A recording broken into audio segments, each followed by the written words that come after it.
Hi friends, ಇವತ್ತಿನ special 50 ವರ್ಷಗಳ ಹಿಂದೆ ನಮ್ಮ ಮುತ್ತಜ್ಜಿರು ಮಾಡುತ್ತಿದ್ದಂತಹ ಹುಣಸೆ ಹಣ್ಣಿನ ಚಟ್ನಿ ಯಾವ ರೀತಿ ಮಾಡೋದು ಅಂತಂದ್ಬಿಟ್ಟು ತೋರಿಸ್ಕೊಡ್ತಾ ಇದ್ದೀನಿ. ಬಿಸಿ ಬಿಸಿಯಾಗಿರುವಂತಹ ಮುದ್ದೆ ಹಾಗೆಯೇ ರೈಸ್ಗಾಗಿರ್ಬೋದು ಕಾಂಬಿನೇಷನ್ನು ಈ ಚಟ್ನಿ ಸೂಪರ್ ಆಗಿರುತ್ತೆ. ಮನೆಯಲ್ಲಿ ಯಾವುದೇ ತರಕಾರಿ ಇಲ್ಲದೆ ಇರೋವಾಗೂ ಸಹ ಈ ರೀತಿ ಚಟ್ನಿನ ಮಾಡಿ ನೋಡಿ, ತುಂಬ ರುಚಿಯಾಗಿರುತ್ತೆ. ಮಾಡೋದು ಅಷ್ಟೇ ತುಂಬ ಸುಲಭ. ಸೊ ಬನ್ನಿ ಇವಾಗ ಲೇಟ್ ಮಾಡ್ದಿರಾ ಈ ಚಟ್ನಿ ಯಾವ ರೀತಿ ಮಾಡೋದು ಅಂತಂದ್ಬಿಟ್ಟು ನೋಡೋಣ. ನಾನಿಲ್ಲಿ ಬೌಲಲ್ಗೆ ಒಂದು 15ರಿಂದ 20 ಗ್ರಾಮ್ ಆಗುವಷ್ಟು ಹುಣಸೆಹಣ್ಣು ಹಾಕ್ಕೊತಾ ಇದ್ದೀನಿ.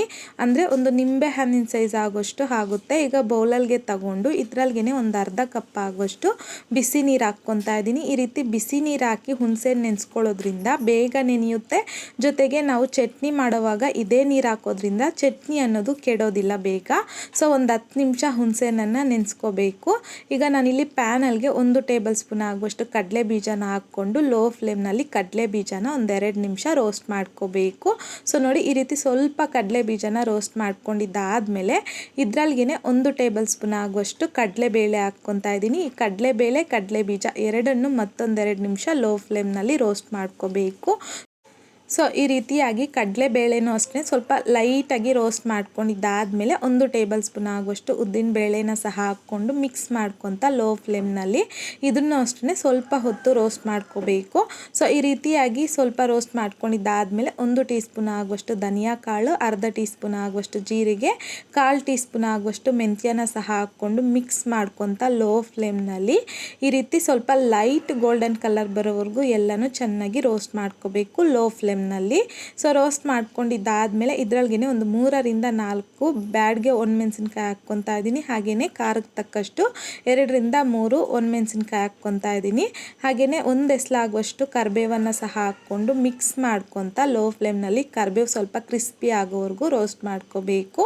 ಸೊ ರೋಸ್ಟ್ ಮಾಡ್ಕೊಂಡಿದ್ದಾದಮೇಲೆ 1 ಟೇಬಲ್ ಸ್ಪೂನ್ ಆಗುವಷ್ಟು ಒಣ ಕೊಬ್ಬರಿನ ಸಣ್ಣದಾಗಿ ತುರಿದ್ಬಿಟ್ಟು ಹಾಕ್ಕೊತಾ ಇದ್ದೀನಿ. 1 ಟೇಬಲ್ ಸ್ಪೂನ್ ಆಗುವಷ್ಟು ಎಳ್ಳನ್ನು ಸಹ ಹಾಕ್ಕೊಂಡು ಈ ರೀತಿ ಜಸ್ಟ್ ಮಿಕ್ಸ್ ಮಾಡಿಕೊಂಡ್ರೆ ಸಾಕು. ಈ ಪ್ಯಾನ್ ಬಿಸಿಗೆ ಎಳ್ಳನ್ನೋದು ಗೋಲ್ಡನ್ ಕಲರ್ ಬರುತ್ತೆ. ಸೊ ಈಗ ಫ್ಲೇಮ್ನ ಆಫ್ ಮಾಡಿಕೊಂಡು ಇದು ಪೂರ್ತಿಯಾಗಿ ತಣ್ಣಗಾಗಿದ್ದಾದಮೇಲೆ ನಾನಿಲ್ಲಿ ಮಿಕ್ಸಿ ಜಾರಲ್ಗೆ ಎಲ್ಲನೂ ಹಾಕ್ಕೊತಾ ಇದ್ದೀನಿ. ಸೊ ಹಾಕ್ಕೊಂಡಿದ್ದಾದಮೇಲೆ ಇದ್ರಲ್ಗೆ ನಾನಿಲ್ಲಿ ಒಂದು 4ರಿಂದ 5 ಬೆಳ್ಳುಳ್ಳಿನ ಸಿಪ್ಪೆ ಸಮೇತ ಹಾಕ್ಕೊತಾ ಇದ್ದೀನಿ. ಜಾಸ್ತಿನೂ ಸಹ ಹಾಕ್ಕೋಬಾರ್ದು, ಇಷ್ಟಾದರೆ ಸಾಕು.